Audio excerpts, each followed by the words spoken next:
Assalamualaikum warahmatullahi wabarakatuh.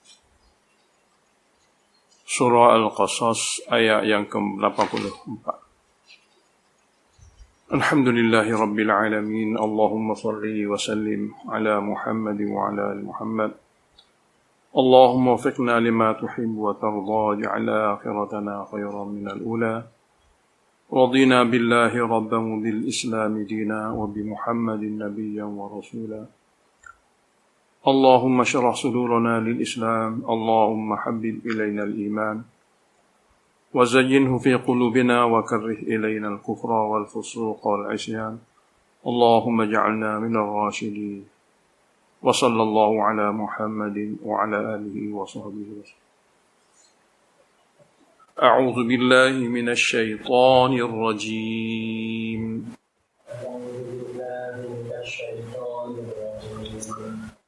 بسم الله الرحمن الرحيم.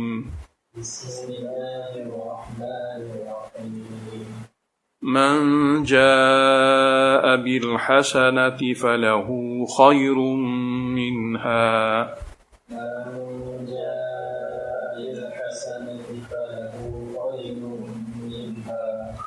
ومن جاء بالسيئة فلا يجزى الذين عملوا السيئات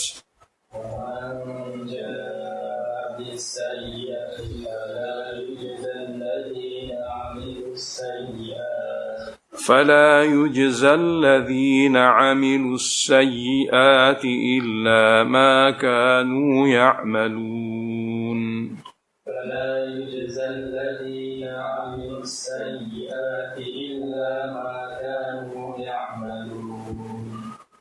إن الذي فرض عليك القرآن لرادك إلى معاد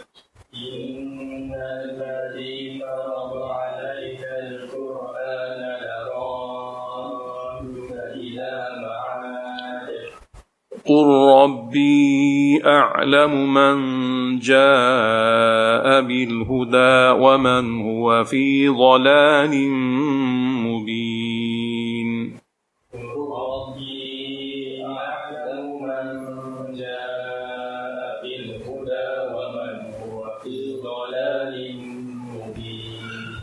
وما كنت ترجو أن يلقى إليك الكتاب إلا رحمة من ربك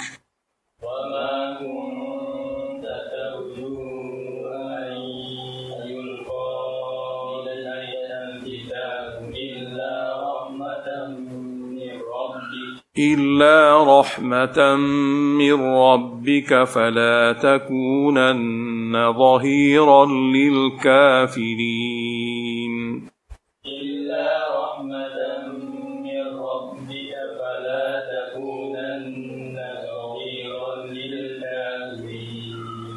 ولا يصدنك عن آيات الله بعد إذ أنزلت إليك وادع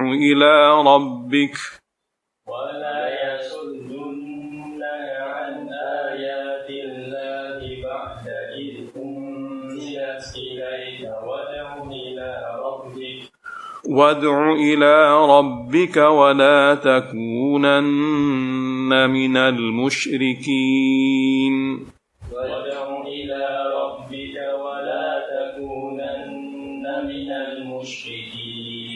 ولا تدع مع الله إلها آخر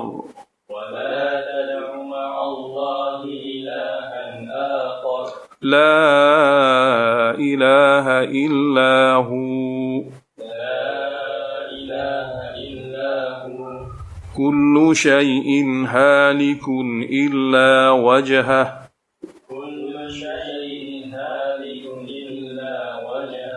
له الحكم وإليه ترجعون.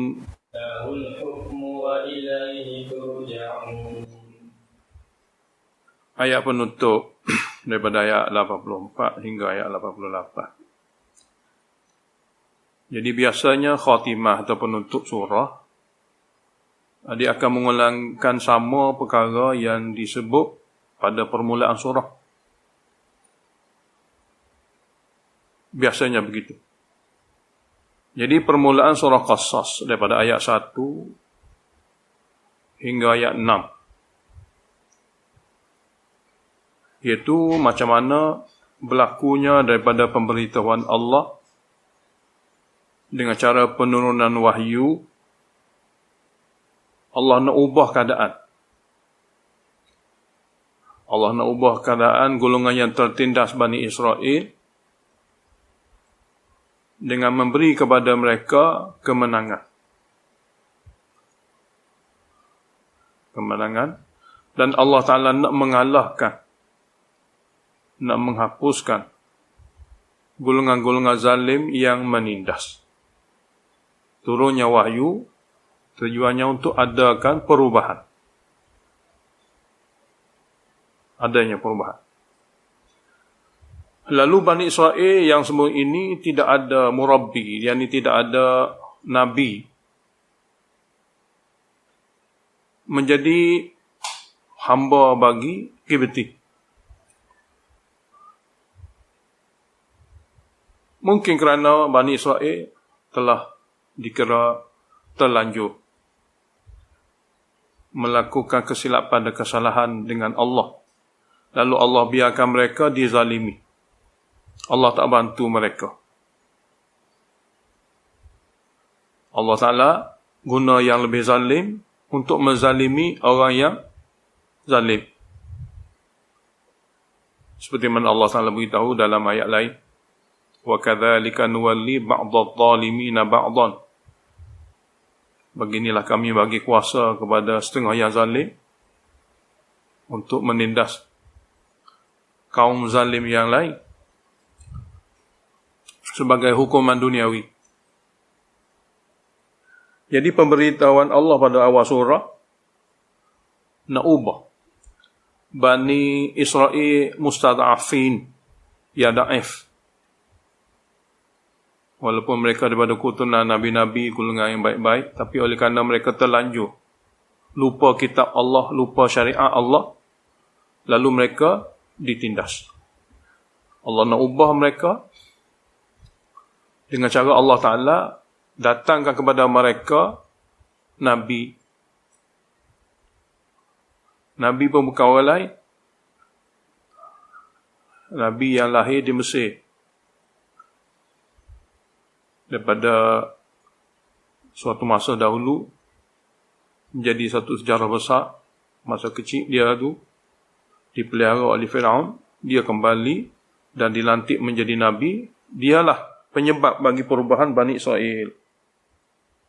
Jadi melalui perantaraan wahyu Allah diikuti oleh Nabi satu persatu, Nabi Musa dengan Nabi Harun. Maka pengikut Nabi Musa iaitu Bani Israel yang ditindas ini telah berubah. Mereka selamat, golongan zalim hancur. Ini peristiwa yang berlaku pada zaman dulu dan Allah Ta'ala ceritakan pada permulaan surah Qasas. Oleh kerana wahyu diturunkan untuk Nabi akhir zaman. Dan surah Qasas ni seperti mana kita baca sebelum ni, diturunkan semasa Nabi masih berada di kota Mekah. Maka ia merupakan suatu berita gembira, suatu janji daripada Allah. Yakni seolah-olah Allah Ta'ala beritahu seperti mana Musa dijanjikan Allah Ta'ala untuk mengubah keadaan dengan syarat ikut petunjuk wahyu bersama dengan kaum. Kamu juga Allah Ta'ala akan ubahkan keadaan bersama dengan umat kamu melalui petunjuk yang sama, iaitu petunjuk wahyu. Ikut saja petunjuk wahyu adalah bantuan Allah. Cuai petunjuk wahyu adalah hukuman Allah. Jadi galih panduan wahyu Allah. Allah nak bantu sebab apa? Sebab manusia ikut wahyu dia. Allah tak bantu sebab apa? Sebab hamba membelakangi wahyunya, ikut hawa nafsu. Apabila ikut hawa nafsu membelakangi wahyu, siapa nak tolong?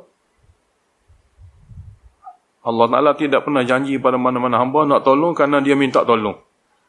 Allah Ta'ala hanya bagi pertolongan hamba yang memenuhi janji. Hamba yang memenuhi janji. Jadi Allah Ta'ala beritahu awal-awal kepada Nabi sebelum hijrah. Sebab satu kemungkinan surah ini memang turun di Makkiyah, di Mekah sebelum hijrah. Dan ada juga pandangan ulama tafsir, surah ini turun semasa Nabi mula bergerak untuk berhijrah. Dengan penuh kesedihan atas arahan dan isyarat daripada Allah Ta'ala yang diberitahu oleh Allah melalui mimpi bahawasanya Nabi akan berhijrah ke kawasan lain. Di situ ada kebun-kebun tamar. Jadi mimpi Nabi adalah wahyu. Dan apa yang berlaku adalah hijrah Nabi ke kota Madinah. Nabi sendiri dia berhijrah ke kota Madinah. Manakala sahabat Nabi ada yang pernah berhijrah ke Habsyah dan ke tempat lain. Tapi untuk Nabi sendiri diperlihatkan kepada Nabi melalui mimpi, melalui riwayat hadis yang sahih, bahwasanya muhajar, tempat hijrah Nabi, suatu daerah, suatu tempat yang ada padanya kebun-kebun tamar. Jadi bahasa Nabi berhijrah itulah dengan penuh perasaan. Berbagai-bagai. Meninggalkan kampung yang dilahirkan. Yang Nabi biasa di situ selama 40 tahun. Lebih. Semasa dia menjadi Nabi, hingga dia berada di situ lebih kurang 13 tahun. Jadi seseorang itu berhijrah demi kerana Allah. Tidak ada tujuan sebalik itu. Kerana untuk menyempurnakan tugas sebagai Nabi, menyempurnakan pentadbiran wahyu yang diwahyukan, maka Nabi ikut saja apa saja arahan daripada Allah. Sebab Nabi apabila dia dipilih menjadi Nabi, Allah Ta'ala turunkan wahyu sedikit demi sedikit. Apa yang perlu, apa yang patut, yang sesuai untuk diturunkan. Sehingga bila akhirnya wahyu itu diturunkan, Nabi diwafatkan. Jadi untuk atas maksud wahyu inilah Nabi kita sallallahu alaihi wasallam sentiasa mengikuti arahan Allah. Juga Nabi beritahu kepada kita semua umat dia. Apabila Nabi kita begitu, keadaan dia sentiasa dapat bantuan Allah ikuran kerana ikut wahyu, maka setiap umat dia akan dapat bantuan yang sama. Model kita adalah Nabi kita. Untuk kita semua sampai kiamat, tidak ada sehebat model Nabi Muhammad sallallahu alaihi wasallam untuk kejayaan. Jadi seperti mana Allah Ta'ala beritahu melalui cerita Nabi Musa daripada awal hingga akhir yang kita telah baca sehingga pada ayat 83. Suatu janji setelah diberitahu kisah Nabi Musa, dia punya perjuangan dan ujian yang berlaku, dan akhirnya penamat ialah berjaya.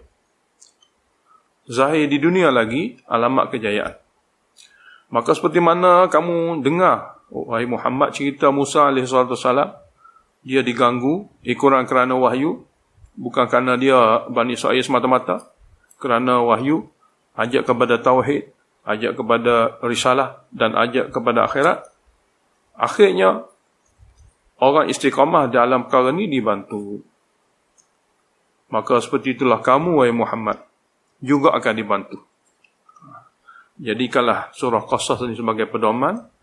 Wahyu-wahyu yang diturunkan oleh Allah Ta'ala kepada kamu tidak lain dan tidak bukan untuk menyelamatkan kamu, untuk memberi kepada kamu kemuliaan, untuk memberi kepada kamu kebahagiaan.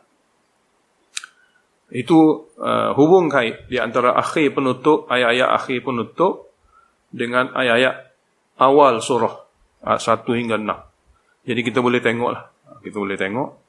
Dan kata-kata ulama tafsir tulis dengan makna yang hampir sama. Kitab kecil tidak adalah ditulis seperti mana yang ditulis dengan panjang lebar pada kitab-kitab tafsir yang besar-besar. Kita boleh tengok. Jadi apabila penutup ni dikira rumusan. Ada beberapa perkara pada penutup ni Allah beritahu. Jadi ayat 84 memang dia ada hubungan rapat dengan ayat 83. Ayat 83 adalah targhib kepada kehidupan akhirat. Dorongan dan galakan kepada semua yang pernah hidup di muka bumi ini supaya jangan leka untuk membina syurga. Ayat 83 kita telah baca sebelum ni. Tilkad darul akhiratu naj'aluha lilladzina la yuriduna 'uluwan fil ardi wala fasada. Negara akhirat yang kekal itu kami tidak jadikan untuk orang-orang yang sombong di muka bumi seperti mana Fir'aun, Qarun, Haman sebagainya, dan tidak membuat kerosakan semasa dunia ini ikut hawa nafsu. Bahkan mereka buat kebaikan dengan ikut wahyu. Dan wal aqibatu lil muttaqin, dan kesudahan yang baik selepas pada mati tentu sekali lil muttaqin, khusus kepada golongan yang takut. Yang takut kepada Allah Ta'ala, lalu alamat takut mereka dapat jaga syariat Allah. Jadi kalau takut tak jaga, itu takut palsu, takut khayalan. Takut sebenar-benar jika sekiranya ada pada hati seorang tu, dia boleh jaga sungguh-sungguh. Dalam perkara makmur yang diarahkan, dia boleh buat dengan betul. Dalam perkara manhi, tegahan, dia boleh tinggal dengan baik. Jadi apabila Allah beritahu wal aqibatu lil muttaqin, dan kesudahan yang baik itu bagi golongan yang sangat takut, lalu dapat jaga sepenuh-penuhnya syariat. Jadi natijah di akhirat, undang-undang di akhirat yang kita belum pergi lagi. Mereka yang sudah pergi dah tu, dia tak boleh kembali, dah sampai pada tempat dia. Kita yang tidak mati lagi ni dalam perjalanan untuk pergi juga sama-sama. Jadi kesudahan iaitu selepas pada mati yang baik bagi golongan yang takut. Apa dia yang perlu kita fahami?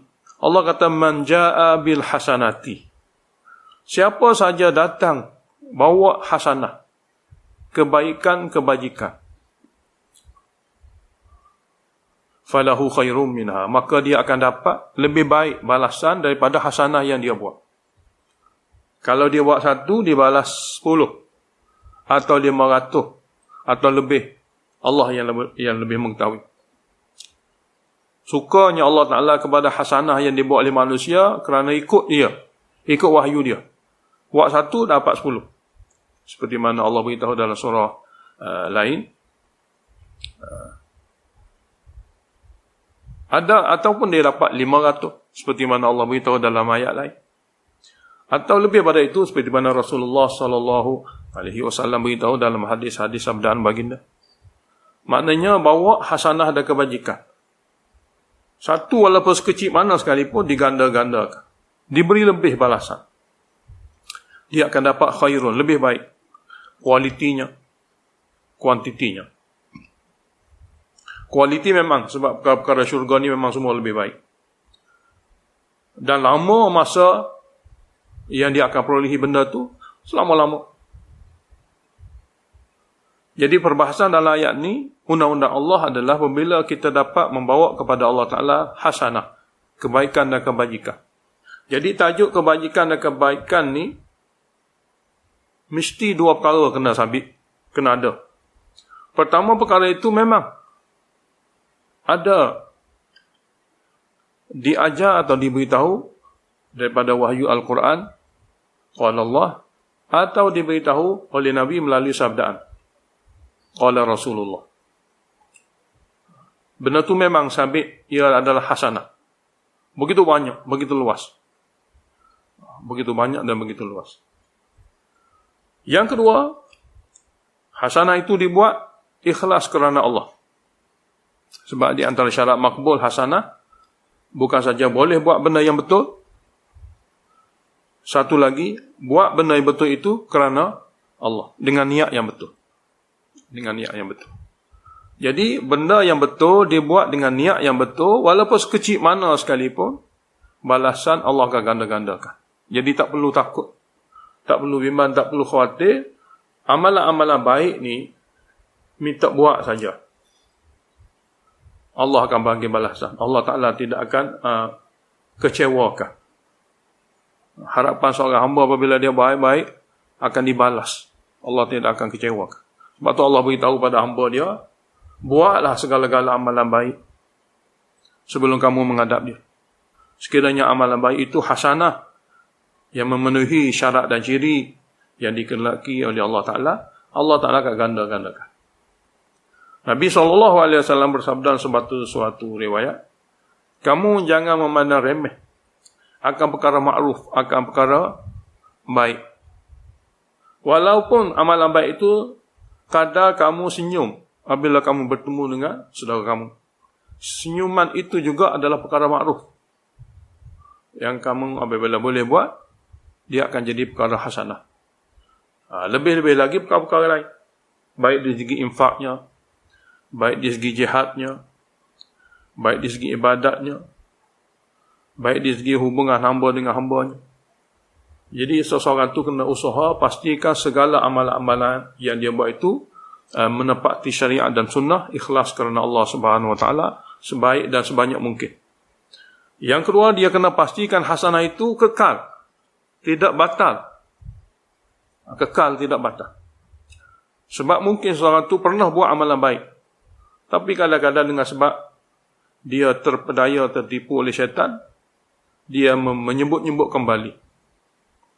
Dia menyebut-nyebut dengan niat yang tidak baik, untuk kemasyhuran, untuk dipuji dan sebagainya.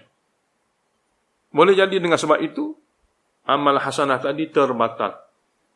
Boleh jadi terbatal. Semoga Allah lindungi kita semua.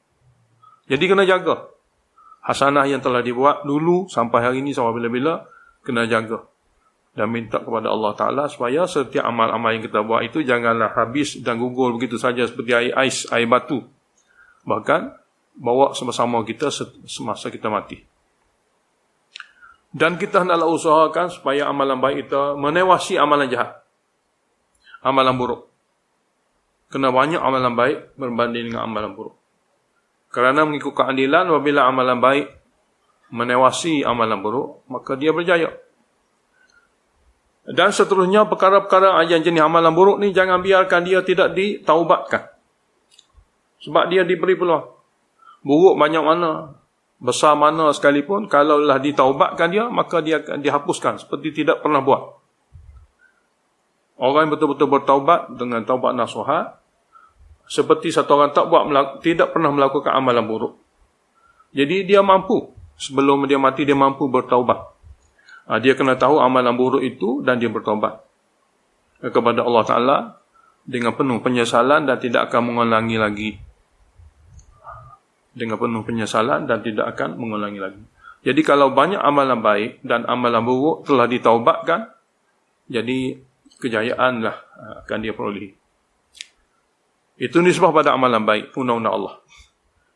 Ayat seterusnya sebagai takhwif ukhrawi, jenis potongan ayat yang memberi pada kita suatu perkara yang perlu kita takut. Allah kata, wa man jaa bis-sayyi'ati, dan siapa datang bawa keburukan. Jaa sini sama dengan tadi, hadarah. Hadir menghadap Allah, bawa keburukan dan kejahatan. Sama ada kejahatan yang dia bawa tu kejahatan yang tak boleh diampun seperti akidah rosak.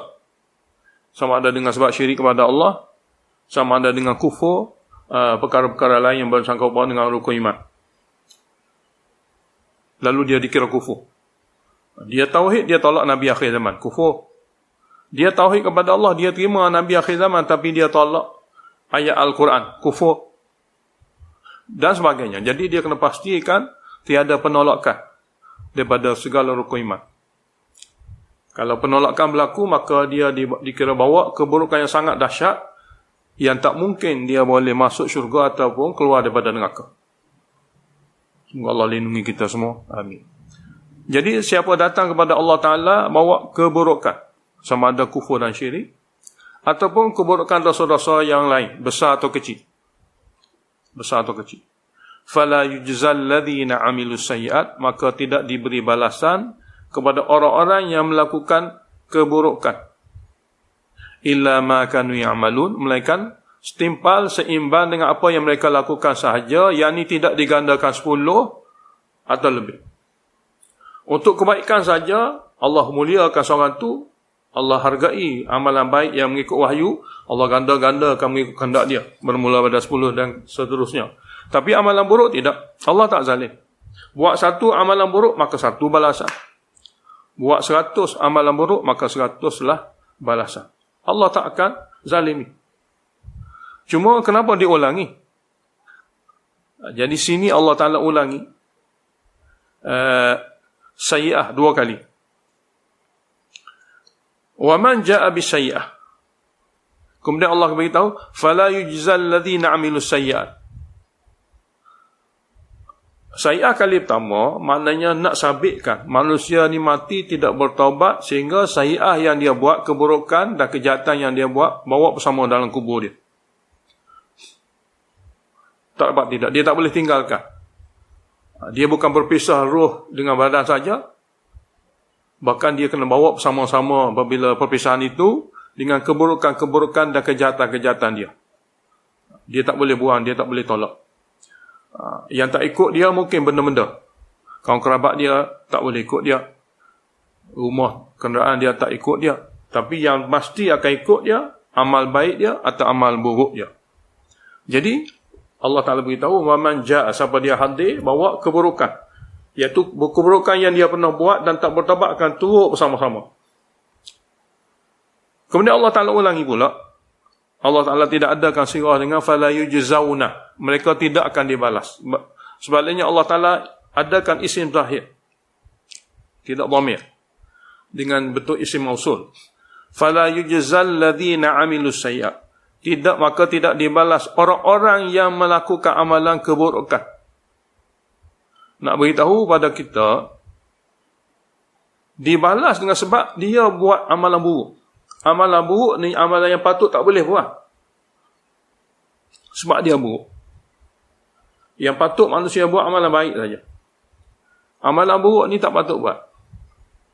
Lebih-lebih lagi, buruk atau jahat itu daripada Tuhan dia, daripada pemberitahuan daripada Tuhan dia.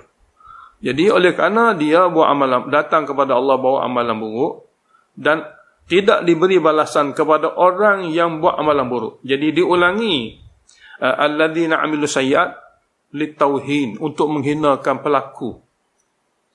Untuk menghinakan pelaku. Jadi kita pun guna bahasa seperti ini. Jadi kita nak beritahu hukuman, kita ulangi semula perbuatan dia. Siapa yang mencuri, orang yang mencuri, kita kena kata gitu. Siapa yang mencuri, maka orang yang mencuri. Jadi kita nak zahirkan mencuri ni sifat buruk, maka begini-begini dihukum. Siapa yang berbohong, orang yang berbohong, begini-begini akan dihukum. Jadi diulangi amilus sayyi'at untuk memberitahu betapa salahnya, betapa silapnya, ataupun betapa hinanya pelaku itu yang layak dihukum. Jadi fala yujzal ladzina 'amilus sayyi'at, maka tidak diberi balasan kepada orang-orang yang melakukan perkara-perkara jahat dan buruk, illa ma kanu ya'malun, melainkan seimbang dan setimpal dengan apa yang mereka lakukan, yakni Allah tak zalim. Allah tak zalim. Itu suasana yang akan berlaku di akhirat. Jadi apabila satu orang hamba tahu ayat 84 jenis begini, apa perlu dia kena buat? Jadi kena pastikan amalan-amalan buruk tu dia tinggalkan. Dia kena belajar tahu amalan-amalan buruk, jenis-jenis dosa. Lebih-lebih lagi jenis dosa besar. Boleh meninggalkan seluruh dosa besar, manakala dosa kecil kadang-kadang Allah Ta'ala maafkan dengan berbagai-bagai cara. Jadi dosa besar banyak. Yang sangat besarnya 7, yang paling besarnya syirik dan kufur kepada Allah. Dan telah dikumpul oleh ulama jenis-jenis dosa besar ni lebih kurang 300 lebih. Seperti sebuah kitab yang dikarang oleh Ibnu Hajar Haytami, bernama Az-Zawajir an Iqtirafil Kabair. Di sana dia himpunkan jenis-jenis dosa besar. Begitu banyak yang perlu, yang wajib dijauhi, ditinggalkan. Kemudian Allah Ta'ala beritahu, innal ladzi farada 'alaikal qur'ana laradduka ila ma'adin. Sesungguhnya Allah Ta'ala yang farada sini ulama tafsir memberi berbagai-bagai terjemahan. Di antara maknanya anzalah. Farada dengan makna anzalah. Farada dengan makna ikhtara, memilih. Sesungguhnya Allah Ta'ala yang memilih kepada kamu diberi Al-Quran. Dipilih kamu untuk diberi Al-Quran. La radduka ila ma'ad. Pasti Allah Ta'ala itu akan mengembalikan semula kamu ke tempat kembalian kamu. Sekarang ini kamu berjalan daripada Mekah untuk pergi ke tempat lain. Demi agama. Demi wahyu. Demi menegakkan agama yang diturunkan oleh Allah melalui perantaraan wahyu, kamu berhijrah. Jadi Allah Ta'ala yang memilih kamu Al-Quran wahyu ini akan mengembalikan kamu ke tempat kembalian kamu semula, yakni ke Mekah. Hari ini kamu keluar daripada Mekah pergi ke Madinah. Oleh kerana kamu bawa Al-Quran inilah orang Mekah tak setuju, mengganggu kamu sedahsyat-dahsyatnya, sehingga kamu diarahkan supaya berhijrah. Tapi ingat, demi wahyu ini kamu akan dikembalikan semula ke Mekah. Janji Allah. Dan Allah buktikan. Allah Ta'ala buktikan selepas 8 tahun Allah kembalikan Nabi SAW, bukan kembali seperti rakyat biasa, bukan kembali sebagaimana dia keluar dulu, bahkan dia kembali sebagai ketua yang menguasai kota Mekah. Penuh kemuliaan, penuh keagungan, penuh kehebatan. Dia kembali dengan bawa pengikut yang baik, pengikut yang beriman. Di kalangan orang Mekah juga, separuh-separuhnya yang telah dididik, yang telah diterbiahkan menjadi orang paling baik. Orang paling baik. Dan datang dengan keadaan mentadbir, menguasai. Yang kedua, apabila dia balik ke Mekah, orang Mekah juga telah berubah menjadi pengikutnya semua sekali, kecuali sedikit. Dia datang daripada Madinah dengan sahabat yang dia latih dan didik, yang diterbiahkan oleh dia, memiliki sifat-sifat pejuang yang baik. Dan dalam masa yang sama Allah Ta'ala ubah penduduk Mekah itu juga mengikuti Nabi, bersedia beriman dan mengikuti Nabi. Itu janji Allah. Jadi Allah buktikan kepada Nabi apa yang dia turunkan pada ayat 85 ni, pada tahun 8 Hijrah. 8 tahun selepas pada itu perkara itu berlaku. Itu janji Allah. Dan ia sebagai mukjizat, sebagai bukti bahawasanya Al-Quran ini dia tidak bercakap, dia tidak diturunkan untuk memberitahu perkara yang palsu atau perkara-perkara khayalan. Dia adalah suatu perkara yang betul-betul jelas, betul-betul zahir maknanya. Terjemahan lain, innal ladzi farada 'alaikal Qur'an. Sesungguhnya Allah Ta'ala yang menurunkan Al-Quran, memilih kamu untuk memberi Al-Quran, dan mewajibkan kamu untuk beramal dan mentadbirkan Al-Quran. Jadi himpun sekaligus. Sesungguhnya Allah Ta'ala yang memilih kamu untuk memberi Al-Quran, lalu menurunkan Al-Quran kepada kamu, mewajibkan kamu beramal dan mengikutinya, dan mewajibkan kamu mentadbirkan seluruhnya. Di atas segala-gala ini, Allah Ta'ala itu la radduka, akan mengembalikan kamu ila ma'adin, kepada tempat kembalian kamu. Jadi terjemah tadi adalah kembalian ke Mekah. Dan Allah zahirkan perkara itu memang berlaku. Janji Allah. Jadi seperti mana janji Allah kepada Musa dengan Bani Israel, ikut saja wahyu daripada Allah dan petunjuk daripada Allah, maka Allah tukar golongan-golongan yang tertindas, yang kerdil lagi daif, berkuasa. Golongan-golongan zalim yang menindas mereka dihancurkan. Jadi cerita yang berlaku di antara Musa AS dengan Fir'aun dan pengikutnya, perkara itu juga berlaku kepada Nabi, bahkan lebih lagi kepada Nabi kita Muhammad SAW. Terjemahan lagi, ma'ad ini adalah merupakan tempat kembalian. Diterjemah dengan terjemahan yang kedua. Rata-rata dalam tafsir, terjemahan dia umumnya dua.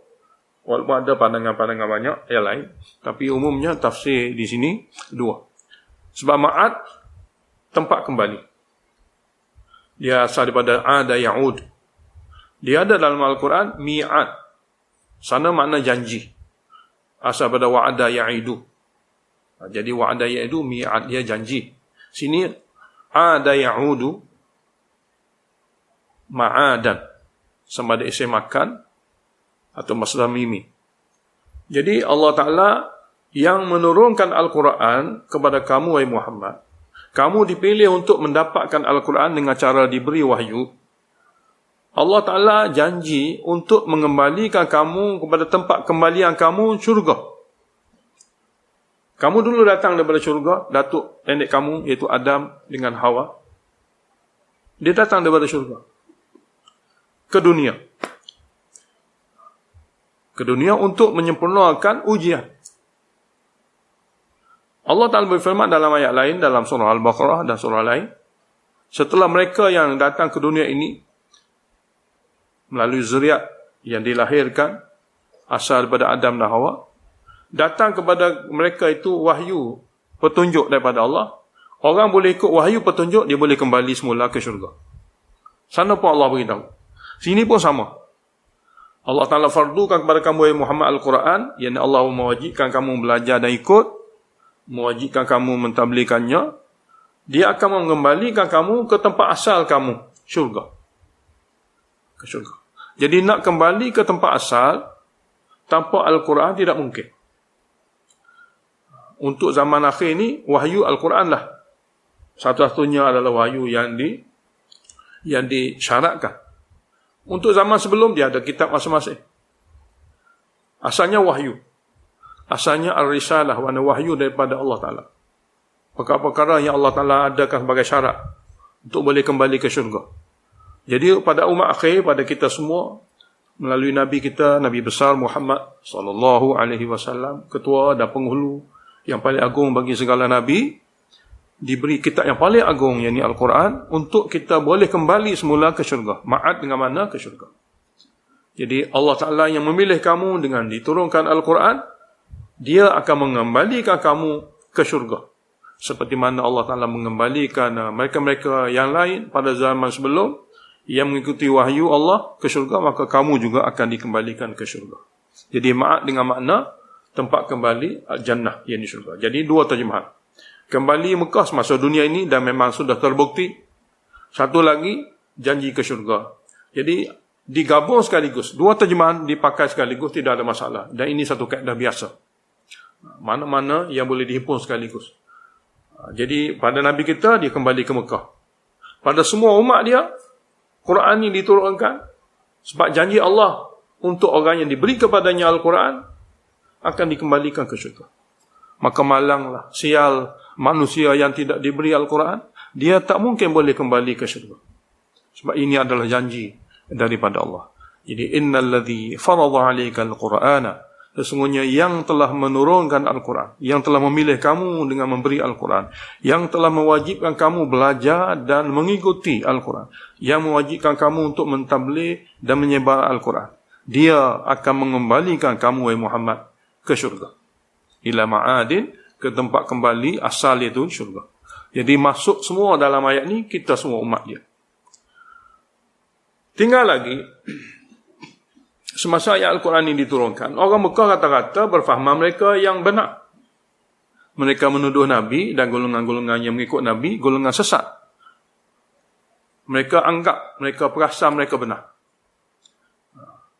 Kekeliruan itu menyebabkan ramai yang menolak Nabi. Sebab kata-kata orang Mekah, dia anggap dia ikut Nabi Ibrahim. Dia kata dia benar. Apa yang dia buat, betul. Manakala Muhammad SAW, anak Abdullah ni mengaku Nabi, ini adalah palsu, bohong dan sebagainya. Tuduhan semata-mata, tidak ada bukti. Seramai-ramai orang Mekah yang menuduh tu, tuduh saja, tidak ada bukti. Nabi yang mengaku dia sebagai Nabi, dia ada bukti. Di antara bukti adalah wahyu itu sendiri. Jadi Allah Ta'ala beritahu di sini, semasa ayat ni turun, ramai orang Mekah tak boleh ikut. Daripada keluarga Nabi sendiri, sahabat Nabi sendiri, kaum kerabat Nabi, bangsa Nabi, tak ikut. Jadi Allah beritahu, Qur, katalah kepada mereka yang masih tidak mengikut, Rabbi a'lamu, Rabb aku dia lebih tahu. man jaa bil huda. Siapa lebih tahu? Man jaa bil huda. Sini a'lamu ni biman jaa bil huda. Rabb aku dia lebih tahu. Kamu semua tak tahu. Rabb akulah dia lebih tahu siapa yang datang bawa petunjuk. Dengan sebab datang bawa petunjuk tu dia dikira dapat petunjuk. Nabi Muhammad SAW sebelum ni tidak ada wahyu.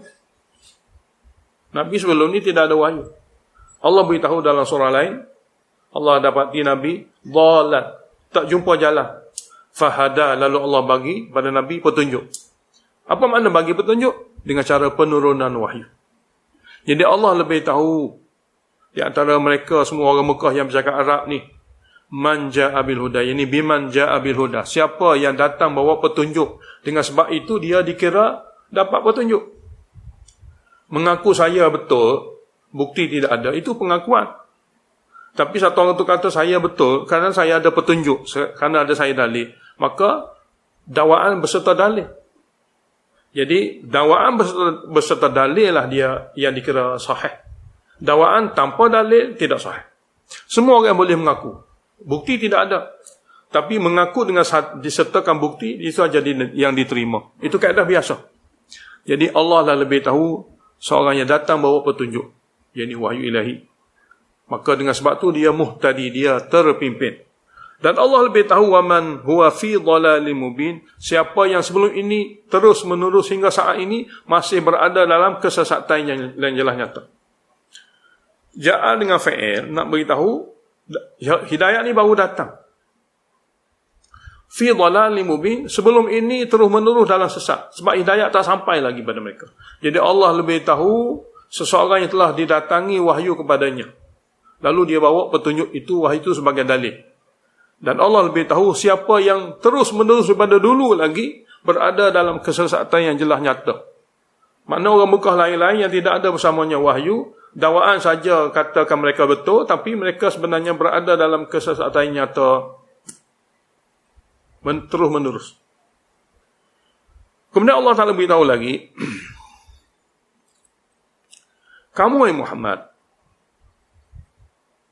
kena sedar betapa besar lagi agungnya Al-Quran. Wa ma kunta tarju an yulqa ilaikal kitab.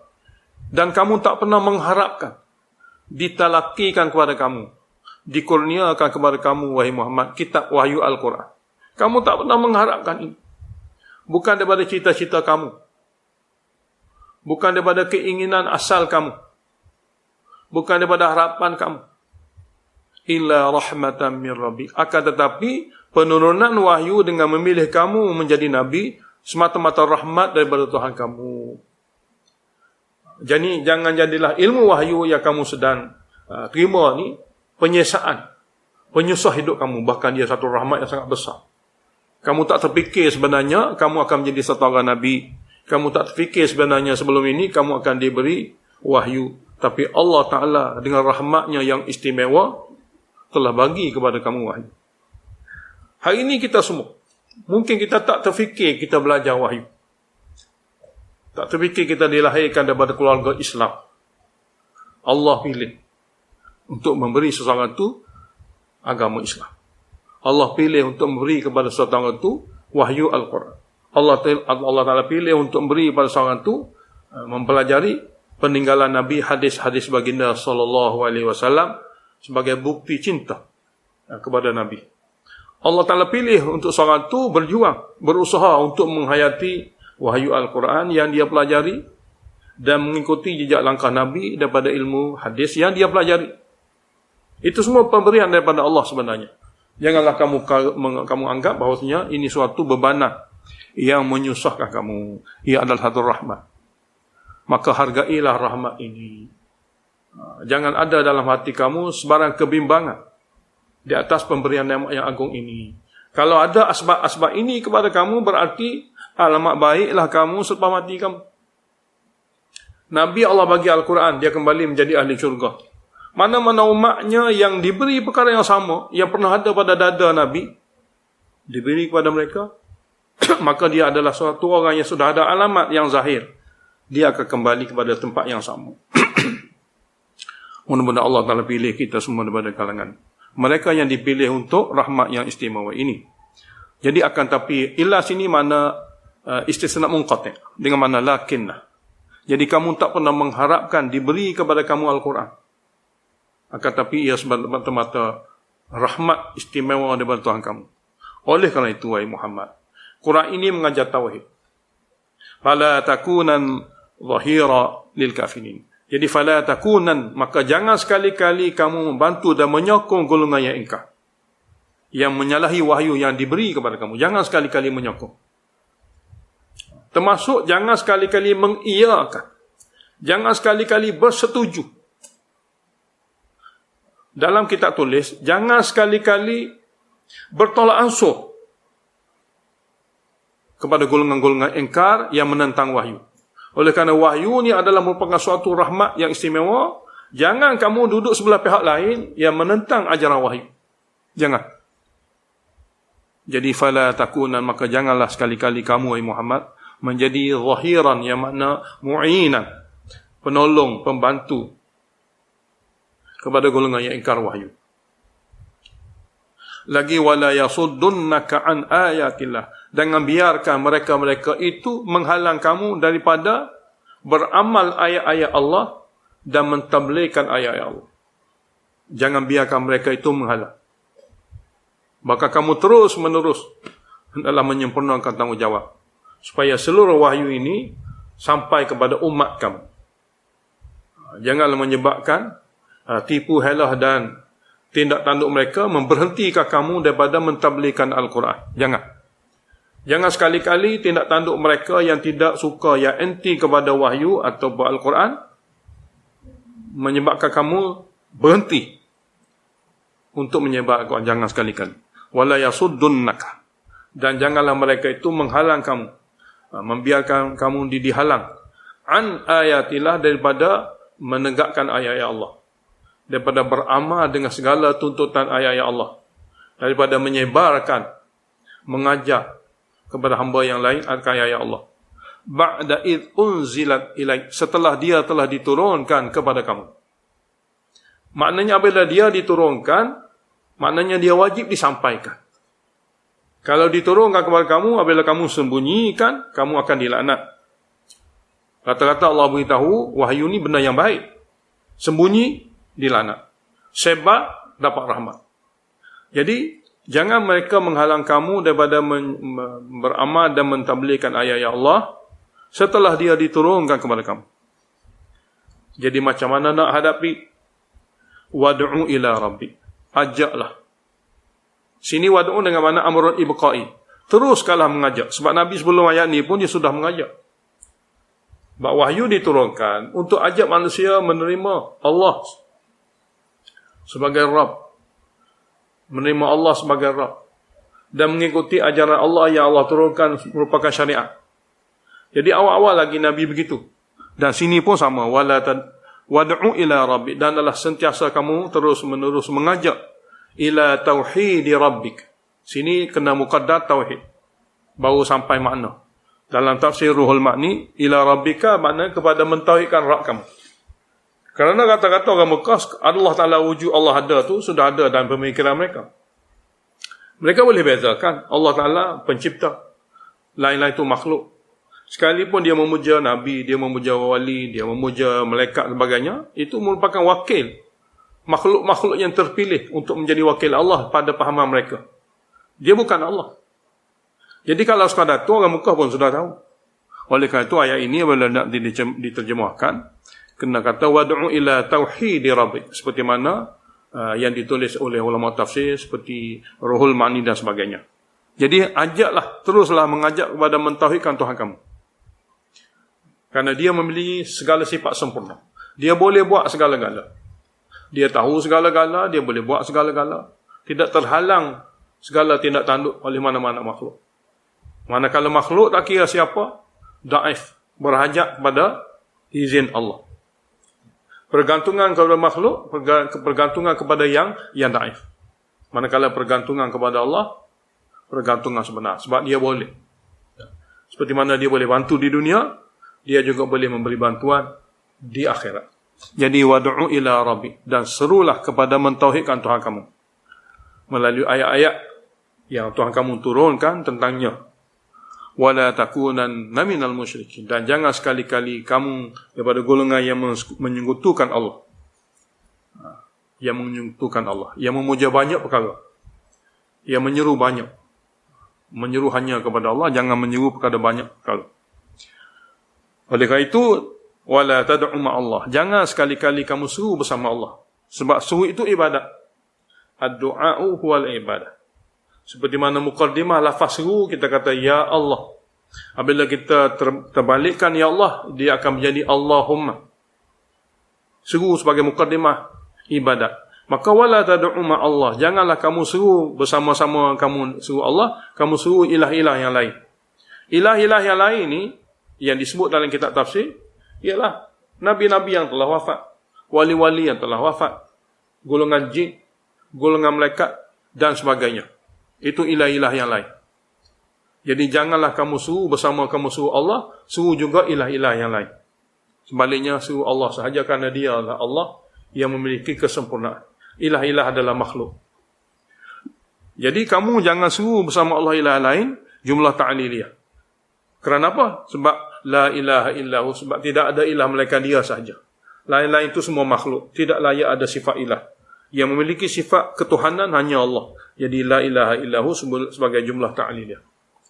Oleh kerana la ilaha illahu, maka ibadat pun tak boleh buat kepada yang lain. Seru pun tak boleh buat kepada yang lain. Peraturan pun tak boleh ikut yang lain. Semua sekali kena ikut syariat daripada petunjuk Allah Ta'ala. Makhluk-makhluk semua binasa. Kullu syai'in halikun, semua makhluk akan fana. Illa wajah, kecuali wajah Allah. Semua makhluk akan fana, kecuali wajah Allah. Lahul hukmu, milik Allah lah keputusan. Sama ada keputusan itu keputusan tasyri'i, menentukan syariat dan menetapkan syurga neraka, ataupun hukmu keputusan itu keputusan takwini, mengadakan sesuatu dalam dunia ini atas kejadian-kejadian. Dialah boleh menurunkan hujan, dia boleh mendatangkan kemarau, dia boleh menurunkan wabak, dia boleh mengangkatnya kembali dan sebagainya. Keputusan Allah Ta'ala lah segala perkara tasyri'i ataupun takwini. Wa ilaihi turja'un, dan kepadanya lah, tidak kepada yang lain, kamu semua akan dikembalikan untuk dihisab dan dibalas. Kamu tak akan lepas untuk kembali menghadap Allah, tak kira bila-bila masa, untuk diperhitungkan. Selepas kamu balik sehingga kamu meninggal dan wafat, apa perkara yang kamu buat, ada kebersesuaian dan menepati wahyu yang diturunkan sebagai garis panduan daripada Allah, ataupun sebaliknya, kamu hanya buat mengikut kehendak dan nafsu kamu. Sana akan dihisab, sana akan diperhitungkan. Jadi wa ilaihi turja'un, dan kepadanya lah kamu semua akan dikembalikan. Alhamdulillahi Rabbil Alamin. Allahumma salli wa sallim ala Muhammad wa ala ali Muhammad. Allahumma wafiqna lima tuhibbu wa tarda, waj'al akhiratana khairan min al-ula. Wadina billahi rabban wa bil islam dina, wa bi Muhammadin nabiyyan wa rasula. Allahumma anfa' 'anna al-bala' warfa' 'anna al-waba' wa anzil 'alaina ar-rahmata wal barakat ya arhamar rahimin. Allahumma ahsin 'aqibatana fil umuri kulliha wa ajirna min khizyi ad-dunya wa 'adzabil akhirah. Wa sallallahu ala Muhammadin wa ala alihi wa sahbihi.